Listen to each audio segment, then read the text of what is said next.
If you're in this country, in England, where I am, and possibly Scotland and Wales, have you noticed how many potholes there are?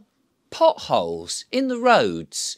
You're driving along and then all of a sudden, bang, your car jumps down some sort of depression in the road and you think, oh my God, what have I done? You could burst a tyre, you could crack up your suspension, you could knock your steering out of alignment. It's a nightmare. Imagine being on a bicycle as well. If you're on a bicycle and you're cycling and suddenly you go down a pothole, you're going to be off and over your handlebars in no business. So I wonder why that the government or the councils are not fixing the potholes, because after all, isn't that what we're paying for in our council tax? I mean, if I pay my council tax, I would think that the council will make sure that the roads are nice and flat. They're always putting up the price of the council tax. Every year it seems to go up, and they send you a whole load of stuff about what marvellous things they're supposed to be doing in order to make life very comfortable for us, which is, I suppose, the reason that they say we have to pay the council tax. But let's not get into that in this particular video. But the point is, everywhere I have been, there are potholes. I mean, you'd think if it was just one council, it would be, well, they're just not doing a very good job. But it does seem to be like a deliberate thing. Now, I know that people want to get us out of cars. The government very clearly wants to get us out of their cars, and they're bringing in the 15-minute cities and the low traffic neighbourhoods by basically not maintaining the roads. And that's a very bad way of doing it, because to me, instead of convincing you to go and buy an electric car, which by the way is a waste of time because you're never going to get all the precious metals if everybody went out and bought an electric car, even if you could get an electric car. And in order to charge one electric car, you're using pretty much the same amount of electricity for 2 households just to charge one electric car on a grid that is run by windmills and solar panels. It's never going to work. But even if we agreed with all of that, your electric car has got the same problem going over these potholes with blooming great big heavy batteries in them. So what's that going to do to the vehicle? So instead of, if they don't maintain the roads, it seems to me that people are more likely to go and buy these bigger cars, like the off-road cars, like Land Rovers and things like that, the all-terrain vehicles, because the roads are so bad that you're going to need something like that to get along, which instead of getting cars off the road, I think we'll be getting bigger, more polluting vehicles on. Or even worse, we may end up having to get army vehicles and things like tanks with caterpillar treads going along, just so you can get along the road without damaging your vehicle, which is all of a nonsense. Of course, nobody wants to go to that extreme, and it probably doesn't need to go there, because ultimately what we should be doing is putting the council on notice.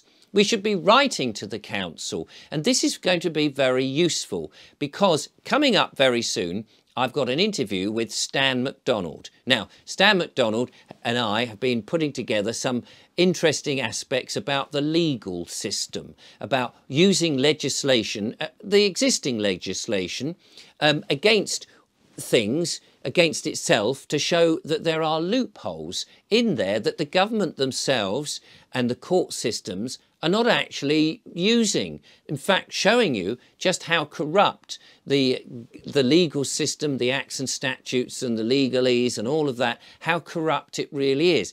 So I hope you've watched some of those. They'll be coming up with Stan McDonald. We've already done a couple. We did one on legal maxims. We did one on a ULEZ buster. And we did one on basic principles. We've got primary legislation coming up and one all about the council tax. And this is where this comes in, because what we should be doing now is looking at all the defects that the council are supposed to do for us. So potholes is a big hot topic.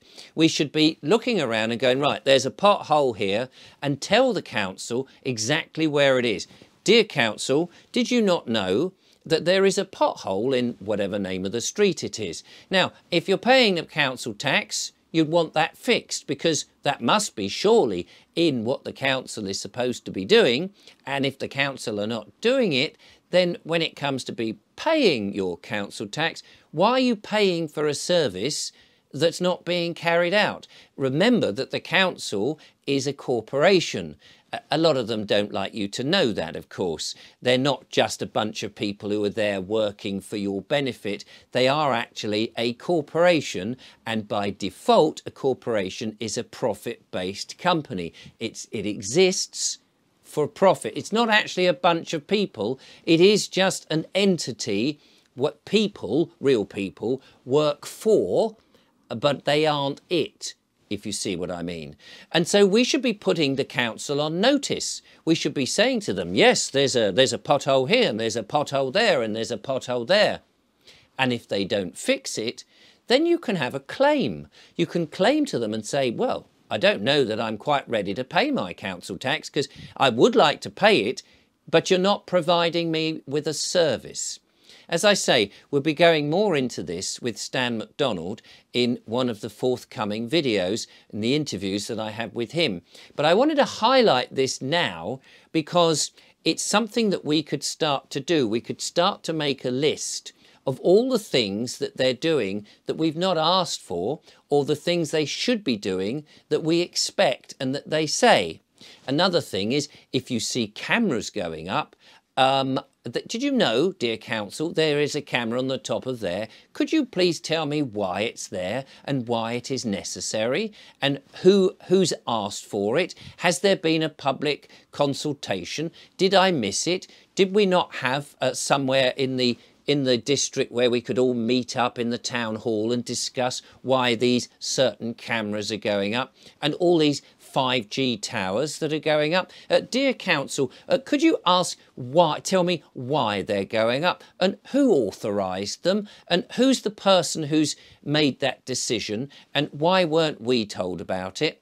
These are the things that we could be doing right now to put them on notice, to let them know that we are aware that they're doing stuff that we either haven't asked, or they're not doing stuff that we expect in our council tax. And all of this will be useful a little bit further down the line if we have a claim, or we feel that our council tax has been, what shall we say, the value of it that we're paying is not quite right, because they've introduced things that we don't want, so we didn't want to pay for those in the first place, or that they're not doing the services that actually we expect, and so maybe we can have a reduction on them, or maybe they can waive it altogether until they get the balance. Just an idea, and the interviews with Stan MacDonald will be coming up very soon, so keep watching the channel.